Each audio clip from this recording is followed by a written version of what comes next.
Good morning, students. How are you? I hope all students are fit and fine.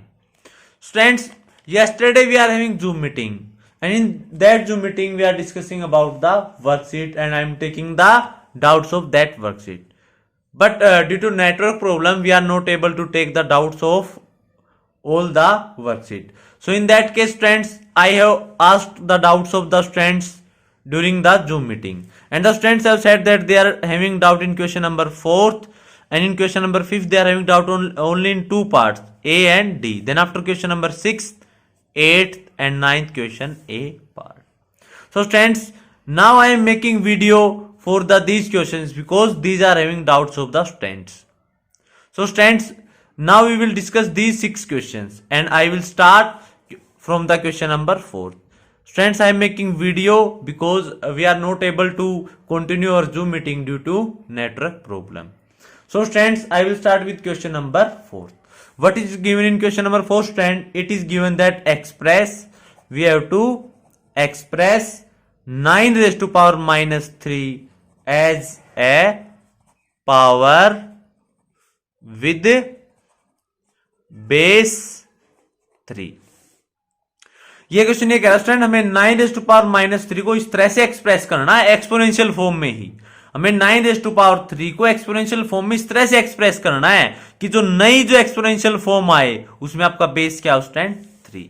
तो उसके लिए क्या करें स्टूडेंट, हम 9 की क्या फाइंड आउट करेंगे, प्राइम फैक्टराइजेशन। आप देख लीजिए स्टूडेंट, 9 की क्या रहेगी prime factorization, that is 3 into 3, यानी कि 9 को क्या कर देंगे हम 3 स्क्वायर राइट डाउन कर सकते हैं।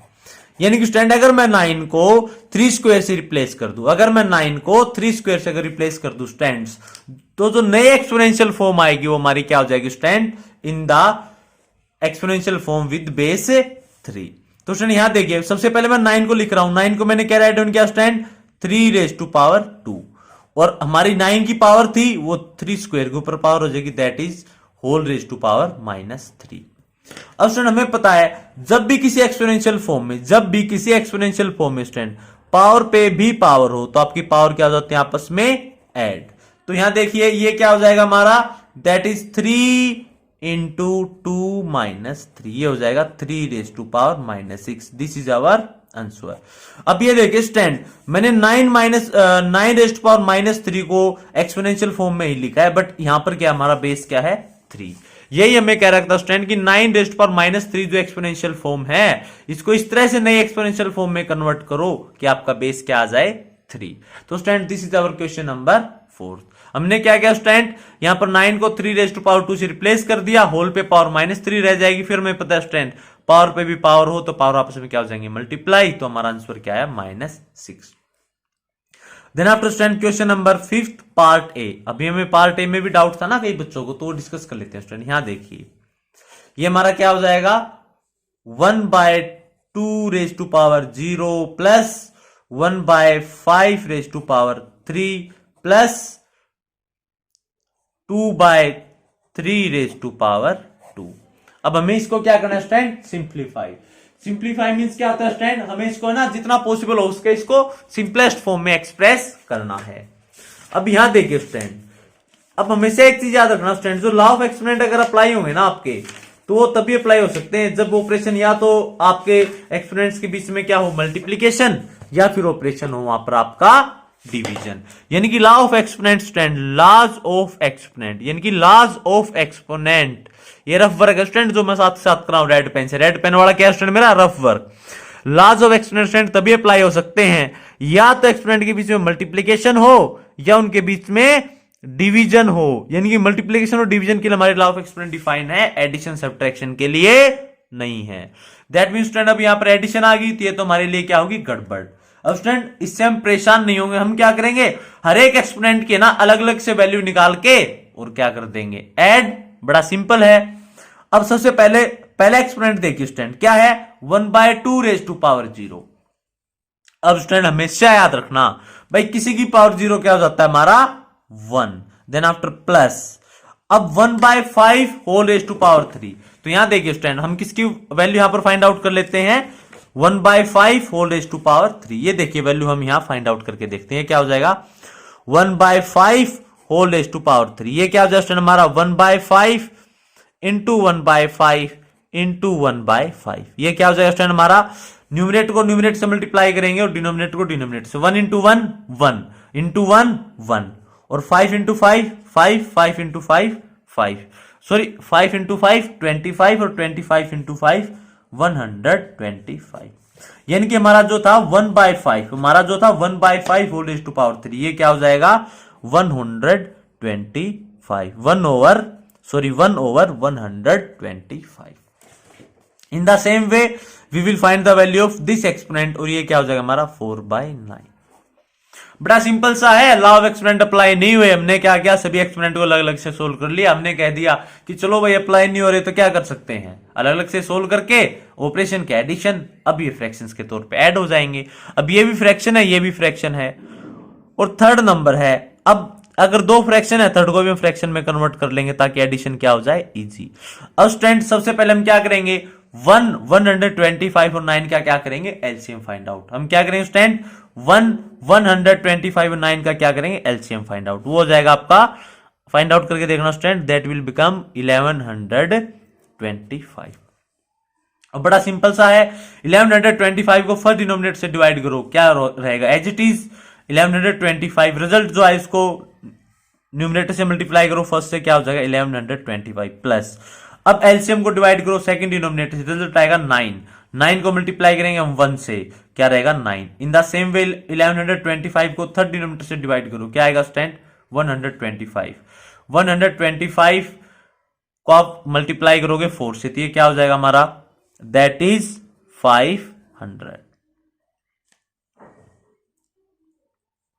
अब स्टूडेंट सिंपली हम ऐड कर देंगे, यहां देखो 1125 प्लस 500, ये क्या हो जाएगा हमारा 1625 प्लस 9 ओवर 1125।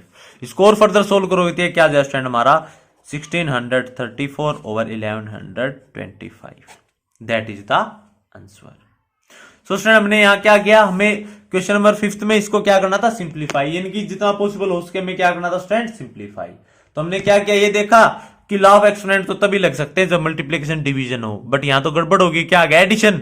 हमने कहा चलो कोई नहीं, एडिशन आ गई, अलग अलग से वैल्यू फाइंड आउट कर लो, किसी की पावर 0 1 1/5 रेज टू पावर 5 को हमने सोल्व किया 1 और 125, 2/3 स्क्वायर को सोल्व किया 4/9, और अब जैसा हम फ्रैक्शंस को ऐड करते हैं स्टूडेंट, हमने इसको ऐड कर लिया, ये हमारा क्या हो जाएगा आंसर। और स्टूडेंट हमेशा जरूरी नहीं कि आप उसकी एक्चुअल वैल्यू फाइंड आउट करो, कई बार ऐसा हो सकता है स्टूडेंट पावर ज्यादा हो, जैसे पावर 5 हो जाए 7 हो जाए, तो उसको वहां एज चीज छोड़ दो। ऐसे क्वेश्चन अगर आएंगे तो हम डिस्कस करेंगे, यानी कि अगर आपको लगे कि पावर सोल्व हो पा रही है तो स्टूडेंट हम उसको सोल्व करेंगे, और ये लग रहा है कि मल्टीप्लीकेशन बहुत ज्यादा आ रही है तो उस पावर को आप एज चीज रख दो, कोई जरूरी नहीं स्टूडेंट एक्सपोनेंट को सिंप्लीफाई किया हुआ तो उसको सिंप्लीफाई ही करना, बट अगर आप सिंप्लीफाई कर सकते हो तो उसको सिंप्लीफाई कीजिए। Now student our next question is question number 5 part D, यानी कि हमें नेक्स्ट कौन सा डिस्कस करना है, क्वेश्चन नंबर 5 के अंदर जो हमारा पार्ट डी होगा उसे हमें क्या करना है डिस्कस। अरे पेन कहां गायब हो गया।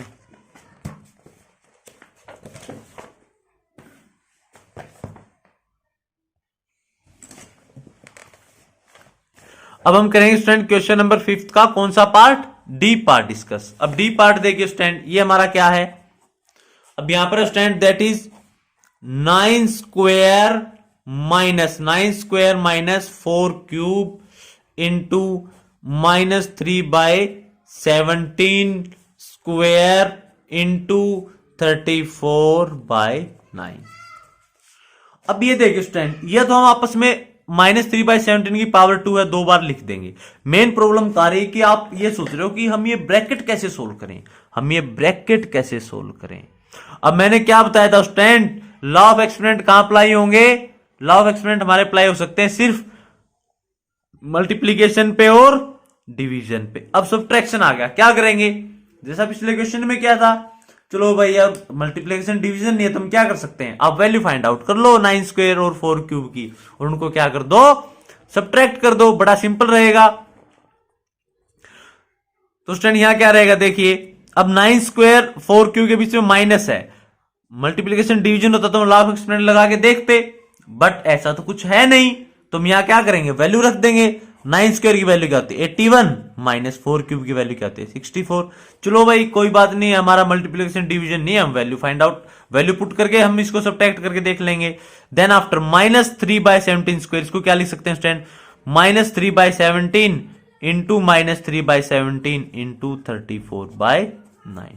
फर्दर सोल्व करें स्टूडेंट, 81 माइनस 64 ये हो जाएगा हमारा 17 into minus 3/17 into minus 3/17 into minus sorry ये हो जाएगा 34/9। अब स्टूडेंट क्या कीजिए, न्यूमरेटर डिनोमिनेटर में कोई कॉमन वैल्यू हो डिवाइड करके देख लो। देखो फर्स्ट कॉमन वैल्यू थी 17 वन जा और 17 वन जा, देन आफ्टर 17 वन जा और 17 टू जा। अब स्टूडेंट 3 से डिवाइड करोगे तो -1 आएगा और यहां 3 आ जाएगा, 3 वन जा और यहां डिवाइड करोगे तो -1। अब स्टूडेंट न्यूमरेटर को सोल्व करो, देखो 1 इंटू -1 -1 -1 इंटू -1 +1 इंटू 2 और डिनोमिनेटर में क्या बनेगा स्टूडेंट, ध्यान से देखिए, डिनोमिनेटर में आएगा आपका 1 इंटू 1 1 और इंटू 1 1, डिनोमिनेटर 1 हम उसको राइट डाउन नहीं करते थे, हमारा क्या हो जाएगा आंसर। तो सो स्टूडेंट्स हमें ये भी क्या करना था, सिंप्लीफाई, तो हमने इसकी वैल्यू क्या कर ली, फाइंड आउट। अब कैसे स्टूडेंट्स हमने फाइंड आउट किया, देखो एक्सप्रेशन कुछ इस तरह से थी, हमें कंफ्यूज किया इस एक्सप्रेशन ने, हमने देखा कि कहीं लॉ ऑफ एक्सपोनेंट तो अप्लाई नहीं हो रहे, फिर हमें पता लगा लॉ ऑफ एक्सपोनेंट तो अप्लाई होते हैं मल्टीप्लीकेशन और डिवीजन पे। चलो भाई मल्टीप्लीकेशन डिवीजन नहीं है, हमने क्या किया कि इनकी वैल्यू पुट करके और डायरेक्टली सोल्व कर लिया, नो प्रॉब्लम स्टूडेंट। अगर एडिशन सब्ट्रैक्शन आए पॉसिबल हो पाए, आप डायरेक्ट वैल्यू पुट करके सोल्व कर लो, that is more convenient. Then after -3/17 का स्क्वायर था तो इसको 2 बार मल्टीप्लाई किया और 34/9 कैंसिल आउट किया स्टूडेंट, क्या आया 1 इंटू -1 और -1 को -1 से मल्टीप्लाई करोगे स्टूडेंट्स +1 और +1 को 2 से करेंगे 2 और ये हमारा डिनोमिनेटर 1 था तो वो हमने मेंशन नहीं किया। Then after our next question is question number 6। अब क्वेश्चन नंबर 6 भी देखते हैं स्टूडेंट। ये देखिए हमारा क्वेश्चन नंबर 6 क्या है, ये हमारा 1/4 whole raise to power 4 plus 1/4 whole raise to power 3 into 3/5 raise to power 12 divided by 3/5 raise to power 5, 3/5 raise to power 5। अब ये देखिए स्टूडेंट हम इसको सोल्व करेंगे और सोल्व करेंगे तो सबसे पहले हम क्या कोशिश करेंगे students, laws of exponent apply करने की, लॉज ऑफ एक्सपोनेंट अप्लाई करने की। अब इसको सिंप्लीफाई करना है, मींस जितना हो सके मोस्ट हम इसको सिंप्लीफाई करेंगे, जहां तक हो सके, जहां से हमारा ज्यादा सिंप्लीफाई नहीं होगा वहां पर छोड़ देंगे। अब लॉ ऑफ एक्सपोनेंट अप्लाई करने के लिए हमें क्या ऑपरेशन चाहिए, मल्टीप्लीकेशन और डिवीजन, क्या चाहिए मल्टीप्लीकेशन और डिवीजन। अब ये देखिए स्टूडेंट फर्स्ट ब्रैकेट में से इनमें से कोई ऑपरेशन नहीं है, मैंने क्या कहा था मल्टीप्लीकेशन डिवीजन ना हो एडिशन हो, तो चलो कोई नहीं स्टूडेंट, अब हम क्या कर सकते हैं, हम सिर्फ क्या करेंगे 1/4 की वैल्यू रखेंगे, 1/4 की वैल्यू रखेंगे और उनको क्या कर देंगे, ऐड कर देंगे, इस तरह से हो जाएगा हमारा फर्स्ट ब्रैकेट। अब सेकंड में देखो स्टूडेंट यहां क्या आ गया डिवीजन, और डिवीजन में लॉ ऑफ एक्सपोनेंट क्या हो सकते हैं अप्लाई, यानी कि इसको तो हम करेंगे डायरेक्ट सोल्व, इसको तो हम क्या करेंगे डायरेक्ट वैल्यू पुट करके सोल्व, डायरेक्ट वैल्यू पुट करके सोल्व, और यहां हम क्या अप्लाई कर देंगे स्टूडेंट्स लॉ ऑफ एक्सपोनेंट। तो आई थिंक दोनों ब्रैकेट्स का आपको अलग अलग से हिंट मिल गया होगा। अब यहां देखिए स्टूडेंट, अब आप 1/4 रेज टू पावर 4 की वैल्यू निकाल के देखेंगे तो क्या आएगी, यहां देख लेते हैं हम 1/4 रेज टू पावर 4, देखो 1/4 रेज टू पावर 4 यानी कि 1/4 कितनी बार मल्टीप्लाई होगा खुद से 4 टाइम्स, 1/4 इंटू 1/4 इंटू 1/4। अब ये देखिए student 1 into 1 1 into 1 1 into 1 1, then after 4 into 4 16 16 into 4 64 और 64 इंटू 4 256। तो ये हमारा क्या आ जाएगा स्टूडेंट्स, दैट इज 1/256 प्लस इसको आप सोल्व करके देखना स्टूडेंट, ये हो जाएगा हमारा 164 इंटू, अब यहां लॉ ऑफ एक्सपोनेंट हो गया और यहां कौन सा लॉ ऑफ एक्सपोनेंट अप्लाई होगा, देखो a raise to power m divided by a raise to power n। हमें पता है जब भी दो एक्सपोनेंट डिवाइड हो रहे हो बेस सेम हो तो पावर क्या हो जाएंगी माइनस, पावर क्या हो जाएंगे स्टूडेंट्स आपकी माइनस। तो सेकंड ब्रैकेट क्या हो जाएगा हमारा 3/5 into whole raise to power 12 -5, यहां पावर क्या होगी माइनस। अब पहले वाला तो हमारा क्या है, फ्रैक्शन। फ्रैक्शन को हम कैसे सोल्व करते हैं स्टूडेंट, एलसीएम। आप एलसीएम लेके देखना स्टूडेंट, इसका ये आएगा आपका 256। अब यहां पर हमारी क्या आएगी, फर्स्ट टर्म आप लिखोगे हो जाएगा 1 और सेकंड टर्म आएगी 4 इंटू ये हो जाएगा 3/5 होल रेज टू पावर 7। मैंने अभी डिस्कस किया था स्टूडेंट, सिंप्लीफाई मींस जहां में लगे सिंप्लीफाई हो सकता है स्टूडेंट वहां करेंगे, अदरवाइज हम एज टीज रखेंगे। अब पावर 7 तो स्टूडेंट 3 की करो या 5 की करो काफी बड़ी हो जाएगी, तो इसको क्या रखेंगे हम, एज टीज। आप इसको क्या कर लो स्टूडेंट्स, ये रख लो एज इट इज। जो रिजल्ट है उसे मल्टीप्लाई करके रख देना, ये आएगा हमारा 5/256 into 3/5 whole raise to power 7। So student this is our question number 6। ये हमारा कौन सा क्वेश्चन था students, that is our question number 6। Question number 6 कैसे क्या स्टूडेंट, ये थी हमारी एक्सप्रेशन कुछ इस तरह। अब फर्स्ट में मुझे पता लगा कि एडिशन है, लॉ ऑफ एक्सपोनेंट वाला तो गड़बड़ हो गया, अप्लाई नहीं हो रहा, तो मैंने क्या किया, डायरेक्ट इनकी वैल्यू पुट करके, एडिशन था एलसीएम लेके ऐड कर दिया, फर्स्ट ब्रैकेट का आंसर ये आ गया। बट सेकंड में मुझे क्या पता लगा कि अरे यहां तो लॉ ऑफ एक्सपोनेंट अप्लाई हो जाएगा, तो student I applied law of exponent और सेकंड ब्रैकेट को मैंने उसके अकॉर्डिंग सोल्व किया। ये अब करना तो हमें क्वेश्चन नंबर 6 में भी क्या था स्टूडेंट, सिंप्लीफाई, बट मैंने बोला कि ज्यादा लार्ज वैल्यू होंगी तो आप उसको एज इट इज रख सकते हो। So student this is our question number 6। Then after question number 8, अब कौन सा क्वेश्चन डाउट है स्टूडेंट हमारा, क्वेश्चन नंबर 8। चलो हम वहां भी डिस्कस कर लेते हैं कि क्या डाउट है। सो स्टूडेंट क्वेश्चन नंबर 8 में हमें क्या करना है, simplify means as possible as हमें इसको सिंपलेस्ट फॉर्म में कन्वर्ट करना है। अब ये क्या जो स्टूडेंट यहां देखिए ध्यान से, अब ये क्या हमारे पास, a/b raise to power 4 into 4ab over 3a raise to power 2 into b/2a raise to power 3। अब स्टूडेंट सबसे बड़ी कंफ्यूजन इसको सिंप्लीफाई करने के लिए क्या होगी कि हमें ये नहीं समझ में आ रहा कि हम इसको प्रोसीड कैसे करें। तो स्टूडेंट बड़ा सिंपल सा क्राइटेरिया है, जो पावर होगी ना कंप्लीट होल पे जो पावर होगी वो सभी वैल्यूज पे इंडिविजुअल आ जाएगी। होल पे जो पावर होगी वो सभी वैल्यूज पे क्या आ जाएगी आपकी, इंडिविजुअल। यानी कि यहां क्या है, a/b whole raise to power 4 है, मींस ये क्या हो जाएगा आपका a raise to power 4 over b raise to power 4 into ऐसे ये क्या स्टूडेंट, ये हमारा हो जाएगा 4 square into a square into b square over 3 square into a square. यहां पावर 2 थी, ये भी सभी पे इंडिविजुअली क्या होगी, distribute. Now multiplied by of third, third में क्या हो जाएगा b cube over 2 cube into a cube. Student अब तक मैंने कुछ भी नहीं किया सेकंड स्टेप में। सेकंड स्टेप में मैंने क्या किया, सिर्फ जो पावर थी ना 4 पावर थी तो उसको यहां सभी वैल्यूज पे इंडिविजुअली डिस्ट्रीब्यूट कर दिया। यहां पावर 2 थी तो उसको यहां सभी वैल्यूज पे मैंने क्या करते इंडिविजुअली डिस्ट्रीब्यूट। ये फर्स्ट का हो गया हमारा एक्सप्रेशन, ये सेकंड के लिए हो गया, और ये मैंने यहां थर्ड पे पावर को इंडिविजुअल डिस्ट्रीब्यूट कर दिया। अब स्टूडेंट हम क्या करेंगे, अब हम क्या करेंगे, सिर्फ न्यूमरेटर और डिनोमिनेटर की पावर जो एक जैसी है ना उनको एक बार एक साथ कर लो। न्यूमरेटर को एक बार अलग से सोल्व कर लेते हैं और डिनोमिनेटर को एक बार अलग से। देखो कौन कौन सी पावर एक साथ आएंगी। पहले तो 4 स्क्वायर है, इसको सबसे अलग लिख लो यहां 4 स्क्वायर इंटू, अब है a रेज टू पावर 4 और into a raise to power 2। ये हो गए हमारे, ये 4 को मैंने लिख लिया, इसको भी राइट डाउन कर दिया, इसको भी राइट डाउन कर दिया। b वाली वैल्यू एक साथ रख लो, b square into b cube. ये हो गया न्यूमरेटर की रीअरेंजमेंट। ऐसे डिनोमिनेटर को रीअरेंज कर दो। अब ये क्या हो जाएगा 3 स्क्वायर और ये क्या हो जाएगा आपका 2 क्यूब इंटू, अब ये हो जाएगा हमारा a वाली पावर पहले लिख लो, a वाली power a square into a cube, a square into a cube, और ये हमारी b रेज टू पावर 4 क्या आ जाएगी लास्ट में। मैंने स्टूडेंट पहले तो क्या किया, पहले स्टेप में पावर को डिस्ट्रीब्यूट कर दिया, सेकंड में क्या किया, पावर्स को मैंने ना एक्सपोनेंट को अरेंज कर लिया। भाई 4 का स्क्वायर अलग कर लिया, जो न्यूमरेटर में a की पावर थी वो एक साथ ले आया और जो b वाली पावर थी वो एक साथ ले आया। ऐसे डिनोमिनेटर में किया, कांस्टेंट अलग ले आया, a की पावर वाली एक साथ होगी और b वाला मैंने अलग से रख दिया। ये मैंने क्यों किया स्टूडेंट, क्योंकि मुझे पता है कि यहां पर लॉ ऑफ एक्सपोनेंट अलग से अप्लाई हो जाएगा और यहां पर अलग से, और यहां पर ये अलग से हो जाएगा। अब कैसे होगा स्टूडेंट, ये देखिए 4 स्क्वायर तो बड़ी सिंपल वैल्यू, आप इसको लिख दीजिए 16 ताकि हम आगे सोल्व कर सकें। 4 स्क्वायर 16 इंटू, अब यहां लॉ ऑफ एक्सपोनेंट लग गया स्टूडेंट, बेस क्या है सेम, बेस क्या स्टूडेंट सेम, तो आपकी पावर क्या हो जाएंगी add, a raise to power 4 plus 2 into, यहां भी सेम, बेस सेम तो पावर क्या हो जाएंगी ऐड, यानी कि 2 प्लस 3। देन आफ्टर सेम आपका डिनोमिनेटर में होगा स्टूडेंट 3 स्क्वायर को आप 9 लिख सकते हो इंटू 2 क्यूब को आप 8 लिख सकते हो इंटू। अब यहां देखो, अब यहां भी स्टूडेंट क्या है, बेस सेम है तो power add a raise to power 2 plus 3 into b raise to power 4।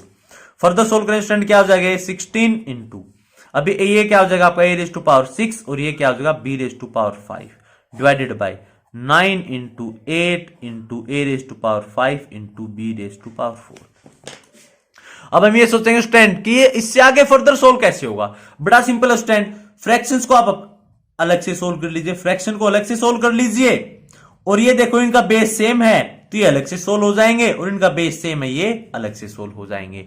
तो अब फर्दर सोल्व करें स्टूडेंट, ये क्या हो जाएगा 8 1 जा और 8 2 जा, और 2 और 9 में तो कुछ कॉमन है ही नहीं, तो यहां पर क्या हो जाएगा आपका 2 इंटू ये 2/9, आप इसको 2/9 लिख दीजिए इंटू। अब यहां देखो ये दोनों एक्सपोनेंट क्या हो रहे हैं डिवाइड, ये दोनों एक्सपोनेंट क्या हो रहे हैं डिवाइड, बेस क्या है सेम, तो क्या करेंगे इनके पावर क्या हो जाएंगी सबट्रैक्ट, न्यूमरेटर में से डिनोमिनेटर वाली, सेम ये आपका बी के लिए होगा, पावर क्या हो जाएगी सबट्रैक्ट, न्यूमरेटर में से डिनोमिनेटर वाली। इसको फर्दर सोल्व करें, क्या हो स्टूडेंट ये 2/9 into a raise to power 1 into b raise to power 1, power 1 को हम लिखते नहीं थे, क्या हो जाएगा 2 raise to power 9 into a b। So student this is our result of question number 8। अब स्टूडेंट हमने कैसे सोल्व किया, देखो सबसे पहले हमें पावर परेशान कर रही थी, मैंने क्या किया 4 को अलग अलग से डिस्ट्रीब्यूट कर दिया सभी वैल्यूज पे, 2 को यहां अलग अलग से कर दिया और 3 को मैंने अलग अलग से कर दिया। फिर मैंने क्या किया, न्यूमरेटर डिनोमिनेटर में कंफ्यूज नहीं हुआ स्टूडेंट, पहले मैंने सिर्फ न्यूमरेटर वाली पावर्स को रीअरेंज किया, कैसे किया, कांस्टेंट वाली को बाहर ले आया, a वाली पावर एक साथ हो गई और जो b की पावर थी वो एक साथ हो गई। देन आफ्टर 3 स्क्वायर में अलग से ले आया स्टूडेंट, यहां 2 स्क्वायर हमारे कांस्टेंट अलग से हो गए, ऐसे एक्सपोनेंट जिनका बेस a था वो मैंने एक साथ कर लिए और b वाले मैंने अलग से कर दिए। देन आफ्टर मैंने स्टूडेंट यहां लॉ ऑफ एक्सपोनेंट अप्लाई कर दिया, पहला लॉ ऑफ एक्सपोनेंट इन दोनों पे अप्लाई हुआ अलग से न्यूमरेटर में, सेकंड यहां न्यूमरेटर में हुआ और थर्ड आपका डिनोमिनेटर में हुआ। देखो फर्स्ट न्यूमरेटर में, सेकंड में न्यूमरेटर में, थर्ड डिनोमिनेटर में। फर्दर मैंने सोल्व कर दिया, अब क्या किया कांस्टेंट से कांस्टेंट सोल्व हो गए, 2/9 आया। यहां पर देखो ये दोनों एक्सपोनेंट आपके डिवाइड हो रहे थे, बेस सेम थे, पावर क्या होगी सबट्रैक्ट, यहां बेस सेम था यहां भी पावर सबट्रैक्ट, ये 2/9 आपका क्या आ जाएगा एज इट इज, और पावर 6 - 5 करोगे a raise to power 1 into b raise to power 1, और ये क्या हो गया हमारा 2/9, पावर 1 को हम लिखते नहीं थे, ये क्या आ जाएगा हमारा a b। So student this is our question number 8। Now student next is our question number, अभी कौन सा क्वेश्चन था जिसमें परेशानी थी, that is question number 9th a part, question number 9th a part. Okay अभी हम इसको सोल्व करते हैं, इसको भी हमें क्या करना है इवेल्युएट, यानी कि सेम हमें इसकी वैल्यू क्या करनी है फाइंड आउट। पहला क्या है 4 रेज टू पावर -1/2, पहला क्या है 4 raise to power -1/2 into 2 raise to power 1/2 into 2 over 8 into 8 raise to power -1/2। हमें इसकी वैल्यू क्या करनी है evaluate, that we have to find its value. अब स्टूडेंट यहां है ना, हमें जो परेशान किया वो फ्रैक्शन पावर ने परेशान किया कि फ्रैक्शन वाली पावर को हम सोल्व कैसे करेंगे, क्योंकि यहां पावर अगर सिंपल होती ना स्टूडेंट तो हम सोल्व कर लेते, क्योंकि 7th क्लास में ऐसा क्वेश्चन था हमारे पास। तो सबसे पहले फ्रैक्शन वाली पावर को सोल्व करने के लिए ना पहले पावर को है ना पॉजिटिव बना दो। कैसे करेंगे पॉजिटिव, अगर कोई नंबर कोई पावर एक्सपोनेंट न्यूमरेटर में नेगेटिव हो उसको डिनोमिनेटर में ले जाना पॉजिटिव हो जाएगा, यानी 4 रेज़ पर -1/2 है, इसको मैं यहां लेके आऊंगा तो 4 रेज़ पर 1/2 हो जाएगा। ये पॉजिटिव है, ये यहीं रहेगा, ये भी यहीं रहेगा, ये भी यहीं रहेगा, और ये यहां पर हमें सोल्व करना पड़ेगा। अब इसकी पावर क्या स्टूडेंट नेगेटिव, तो इसको हम न्यूमरेटर में ले जाएंगे तो पावर क्या हो जाएगी पॉजिटिव। तो इसको देखो स्टूडेंट पहले तो पावर्स को हम पॉजिटिव कर लेते हैं, फिर हम फर्दर सोल्व करेंगे। ये देखो 4 रेज़ पर -1/2, अब यहां नेगेटिव है, इसको कहां ले आओ डिनोमिनेटर में, तो पावर क्या हो जाएगी पॉजिटिव, क्योंकि हमें स्टूडेंट पढ़ा है ना that a raise to power -m, numerator में पावर है तो उसको डिनोमिनेटर में ले जाओ तो पॉजिटिव हो जाएगी। ऐसा ही डिनोमिनेटर के लिए हमारा अप्लाई होगा, उसको हम कहां ले जाएंगे न्यूमरेटर में। अब 2 रेज़ टू पावर 1/2 ये एज इट इज रह जाएगा, इनटू 2 हमारा ये एज इट इज रह जाएगा, इसने कोई परेशानी की नहीं। ये तो हो गया न्यूमरेटर का, डिनोमिनेटर में 8 था ये एज इट इज, अब यहां 8 की पावर -1/2 थी, इसको आप न्यूमरेटर में ले जाओ, ये 1/2 हो जाएगा। अब यहां तक तो हो गया स्टूडेंट हमारा क्वेश्चन सोल्व, बट परेशानी तो अब भी है ना फ्रैक्शन वाली। पहला स्टेप मैंने क्या किया स्टूडेंट, सिर्फ है ना ये पावर को पॉजिटिव किया है, इसको डिनोमिनेटर में ले गया और इसको न्यूमरेटर में ले गया, तो ये पावर होगी पॉजिटिव। अब दूसरी परेशानी हम दूर करेंगे स्टूडेंट, फ्रैक्शंस को सोल्व करेंगे। इसके लिए हमारे पास बेस क्या होना चाहिए सेम, बेस सेम करने के लिए हम क्या करेंगे स्टूडेंट, जो सभी को है ना बेस 2 में कन्वर्ट कर देंगे, क्योंकि स्टूडेंट हमें पता है कि 4 क्या होता है 2 स्क्वायर और 8 क्या होता है 2 क्यूब। तो इसको आप फर्दर सोल्व कर लीजिए स्टूडेंट। फर्दर सोल्व कैसे करेंगे ये देखिए आप, ये हो जाएगा 2⁻1/2 इंटू 2 और यहां 8 है जिसको आप लिख सकते हो 2³ 1/2। इन द सेम वे 2 स्क्वायर को आप क्या लिख सकते, 4 को क्या लिख सकते हो 2 स्क्वायर इंटू 1/2 और 8 को हम लिख देंगे 2⁻3। नाउ स्टैंड 2⁻3, अब इसको सोल्व करेंगे हम, ये क्या होगा 2⁻3 1/2 क्या होगा, पावर पे पावर, पावर मल्टीप्लाई 3 इंटू 1/2 क्या हो जाएगा 2⁻3/2, यानी किसकी वैल्यू क्या आएगी 2⁻3/2। और यहां देखो आप स्टूडेंट नीचे वाला एक्सपेंड, अब पहले तो ना हम न्यूमरेटर वाला ही लिख लेते हैं, ये क्या हो जाएगा 2⁻1/2 इंटू 2 इंटू 2⁻3/2 डिवाइडेड बाय। अब आप इसको सोल्व करके देखिए स्टूडेंट, ये क्या होगा, अब इसको हम ध्यान से देखें तो ये क्या है 2⁻2 1/2, पावर पे ही पावर हो तो पावर क्या हो जाती है मल्टीप्लाई, यानी कि 2 इंटू 1/2। ये दोनों एक दूसरे के रेसिप्रोकल हैं तो मल्टीप्लाई करोगे रिजल्ट क्या आएगा 1, यानी कि 2⁻1। और हम सिंपली इसको क्या बोल सकते हैं 2⁻1 यानी कि 2। आप इसको सोल्व करोगे क्या स्टूडेंट, ये 2 इंटू 2⁻3, ये हमारा क्या स्टूडेंट 2 1 जा, ये यहां क्या होगा कैंसिल आउट। आप इसको फर्दर सोल्व करके देख लीजिए स्टूडेंट, क्या बचेगा 2⁻1/2 इंटू 2⁻3/2 ओवर 2⁻3। अब फर्दर आप सोल्व करोगे स्टूडेंट, न्यूमरेटर को कर लो, न्यूमरेटर में क्या बेस सेम, पावर ऐड हो जाएंगी 1/2 प्लस 3/2 ओवर 2⁻3। अब इसको और फर्दर सोल्व करोगे स्टूडेंट, यहां क्या होगा, आप इन दोनों को ऐड कर लो 1/2 प्लस 3/2, डिनोमिनेटर सेम है as it is, numerator add हो जाएंगे 4/2 क्या आएगा 2, यानी कि इनको ऐड करेंगे हमारा क्या बचेगा 2/2 इंटू 2/3। सिंपली आप वैल्यू पुट कर दो, बड़ी छोटी वैल्यूज हैं ये, तो हम इनको डायरेक्टली भी कर सकते हैं। ये क्या हो जाएगा 2⁻2 क्या हो जाएगा हमारा 4 और 2⁻3 8, हमारा आंसर क्या आएगा 1/2। So student this is our question number 9। Question number 9 क्या था स्टूडेंट, हमें इसकी वैल्यू इवैल्यूएट करनी थी। सबसे पहले ना ये नेगेटिव वाली पावर परेशान कर रही थी, मैंने क्या किया जो न्यूमरेटर में नेगेटिव था उसको उठा के डिनोमिनेटर में रख दिया, पॉजिटिव हो गया, और जो डिनोमिनेटर में नेगेटिव था उसको उठा के न्यूमरेटर में रख दिया था, ये पॉजिटिव हो गया। अब यहां तक हो गया हमारा वर्क सोल्व। अब इसके बाद हमारी सबसे बड़ी प्रॉब्लम क्या थी कि बेस अलग अलग थे, लेकिन मुझे पता है कि 4 को मैं 2 बेस में कन्वर्ट कर सकता हूं 2 स्क्वायर, और 8 को भी मैं बेस 2 में कन्वर्ट कर सकता हूं 2 क्यूब। तो मैंने 4 की जगह क्या रख दिया स्टूडेंट, ये देखो यहां 2 स्क्वायर, और 8 की जगह क्या पुट कर दिया मैंने 2⁻3। अब यहां पर स्टूडेंट इसके बाद मैंने ये पावर सोल्व की, पावर पे पावर हो, पावर आपस में क्या हो जाएंगी मल्टीप्लाई, तो यहां क्या आ गया हमारा 2⁻3/2। इसको सोल्व किया स्टूडेंट, दोनों एक दूसरे के रेसिप्रोकल पावर है, मल्टीप्लाई किया 1 आ गया, 1 पावर होता है तो उसको एज इट इज 2 लिख देंगे, तो ये हमारा सोल्व हो गया। अब रिजल्ट क्या बचा 2⁻1/2 इंटू 2⁻3/2 डिवाइडेड बाय 2⁻3। अब यहां पर स्टूडेंट मुझे न्यूमरेटर में पता है, देखो एक्सपोनेंट मल्टीप्लाई हो रहे हैं, बेस सेम है, पावर क्या आ जाएंगे ऐड, यहां मैंने पावर ऐड की तो हमारा रिजल्ट क्या आ गया 2, तो इनकी 2⁻2 over 2⁻3।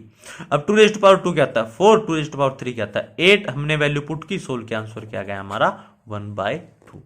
So student these are the doubts of the worksheet, and student I am making video because of I have discussed in the beginning of video that I am making this video due to the network problem. So students, you have to watch this video if you are having doubt any question. Then after if any question remaining, then students you can call me after 1 o'clock. Because students before 1 o'clock I am in school. After 1 o'clock students you can call me and I will take your doubts through video call.